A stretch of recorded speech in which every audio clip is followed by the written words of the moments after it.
एक बड़ी जानकारी दे दें, पाकिस्तानी सेना और आतंकी गठजोड़ को भारत ने एक्सपोज कर दिया दुनिया के सामने। कैसे सबूतों के साथ किया है दर्शकों, तस्वीर जारी की है।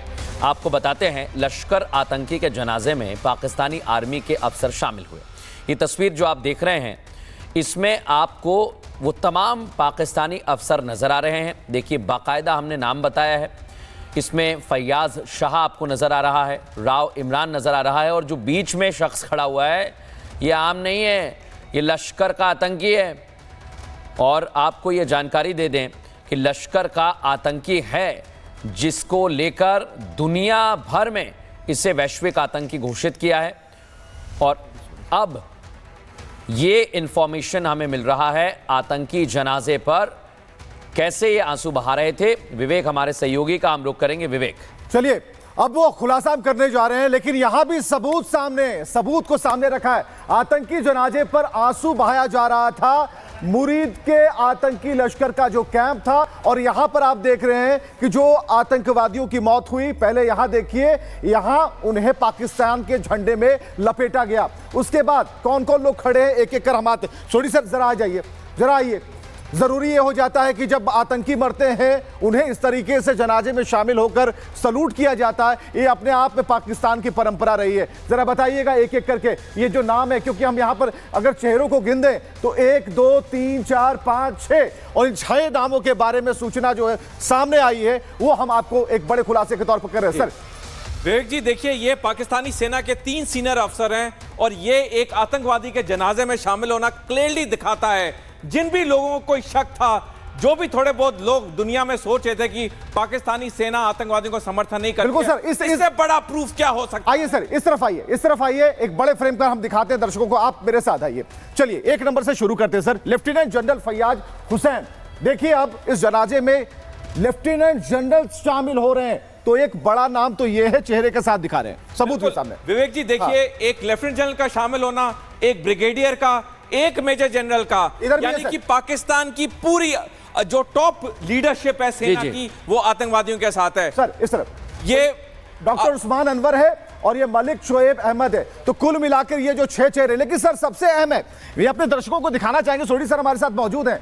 ये जो चेहरा है, ये इंटरनेशनल आतंकी है जो यहां पर मौलवी बनकर खड़ा था, और इसे वर्ल्ड क्लास का टेररिस्ट यूएस मानता है, लेकिन इसे मौलवी की तरह बताया जा रहा पाकिस्तान की तरफ से। सर, ये जो पूरी गैंग थी ना, ये लोग पूरे, अब ये पूरे खुलासे हो चुके हैं, पाकिस्तान बेनकाब हो चुका है। सर डेफिनेटली इससे बढ़िया पिक्चर तो अंतर्राष्ट्रीय समुदाय को मिल ही नहीं सकती है, जहां पे साफ दिख रहा है पाकिस्तान की टॉप सेना की लीडरशिप इस आतंकवादी के जनाजे पे गई है। और ये जो बीच में अपने आप को मौला मौलवी जो भी कहता है, ये है खौफनाक, खतरनाक अंतर्राष्ट्रीय आतंकवादी, जिसे अमेरिका ने भी इसे आतंकवादी का करार दिया हुआ है। सर, अपने दर्शकों को हम यहां पर बताना चाहेंगे, ये जो कैमरा हमें देख रहा है उन्हें हम दिखा, ये देखिए, अब तस्वीर सर देखिए, अब क्लियर है सर, बिल्कुल क्लियर है। और इस तरफ से शुरू करते हैं। यहां पर देखिए, ये brigadier Mohammad Furqan, lieutenant general Fayaz Hussain, इसे इंटरनेशनल जो आतंकी है अब्दुल रऊफ आतंकवादी, ये मौलवी बनकर खड़ा था। यूएस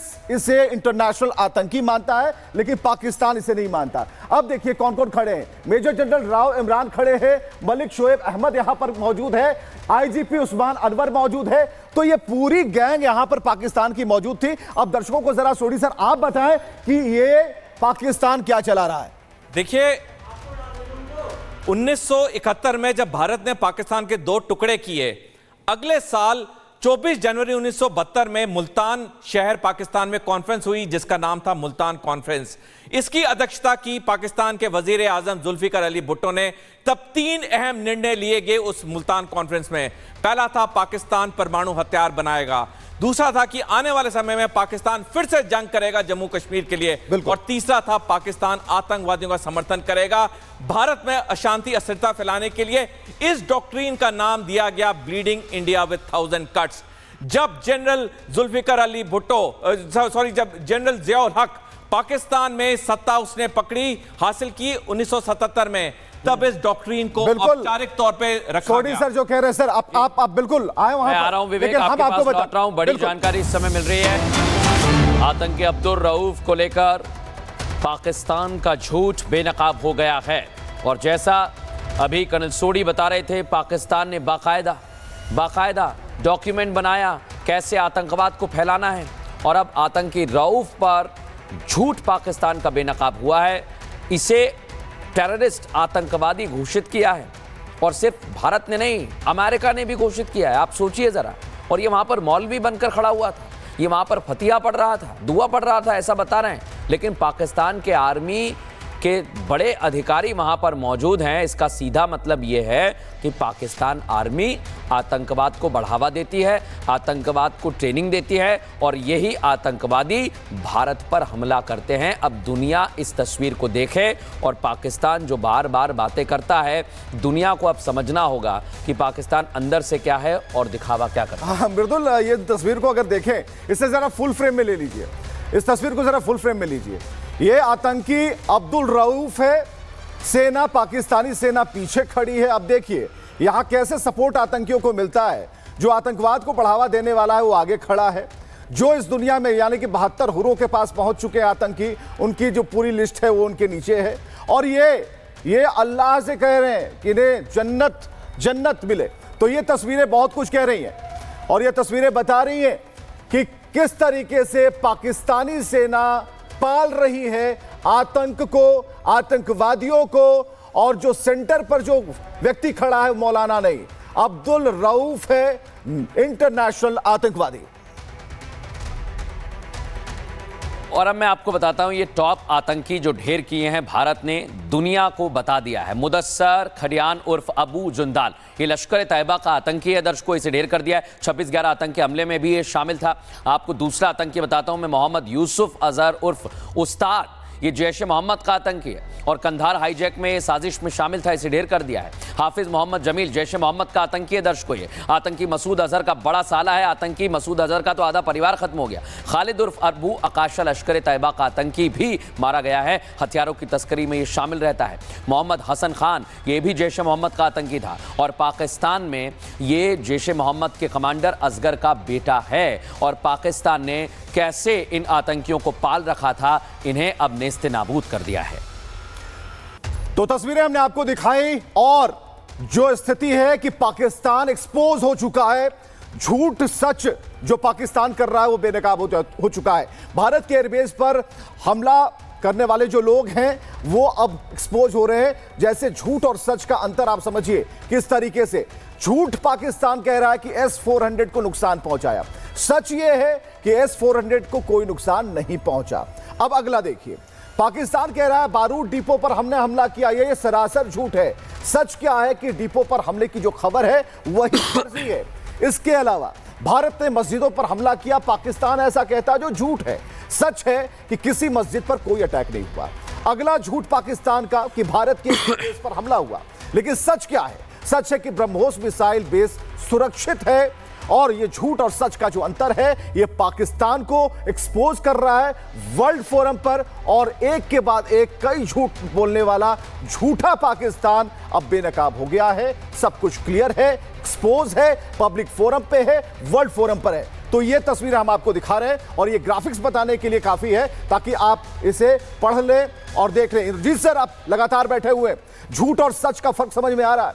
उस तरफ से लगातार झूठ के हमले हो रहे हैं, और सच के जो तीर है, सच के वाले जो मिसाइल हैं वो डायरेक्ट उस टारगेट पर लग रहे हैं। बिल्कुल, आपने बहुत अच्छी बात कही। ये पाकिस्तान की ये शुरू से फितरत रही है कि अपने आतंकवादियों को जो है ना छुपा के रखना और उनसे आतंकवाद फैलाना, आतंकवादियों को पालना। अब ये तस्वीरों ने ये क्लियर कर दिया कि अंतर्राष्ट्रीय लेवल के जो इनके आतंकवादी थे उनको ये किस तरह से पालते हैं, उनको किस तरह से संरक्षण देते हैं। आज आतंकवादियों के जनाजे में आर्मी, पाकिस्तान आर्मी के brigadier level, lieutenant general, major general level के जो अधिकारी उसमें शामिल हो रहे, तो कहां बचा? तो अब तो यह कहना चाहिए कि वही आतंकी है, वही आर्मी है। पाकिस्तान आर्मी और आतंकी एक ही है, इनमें कोई फर्क नहीं नजर आ रहा है। बिल्कुल, इस तरह से ये इनको जो है ना ओपन किया गया है। भारत तो, और ये पाकिस्तान सिर्फ झूठ बोल रहा है, ये पहले दिन से झूठ बोल रहा है, और पाकिस्तान ने केवल 96 घंटे के अंदर ही भारत के सामने घुटने टेक दिए। सच ये है, पाकिस्तान ने चीन से गुहार लगाई और चीन के आयातित हथियार कैसे उसके ज़मीन पर हमने गिराए, अब मैं आपको बताने वाला हूं, क्योंकि पाकिस्तान के सरेंडर की इनसाइड स्टोरी भारत के पास है। भारत के वो 12 हथियार जिन्होंने पाकिस्तान को सरेंडर करने पर मजबूर कर दिया। दिखाते हैं।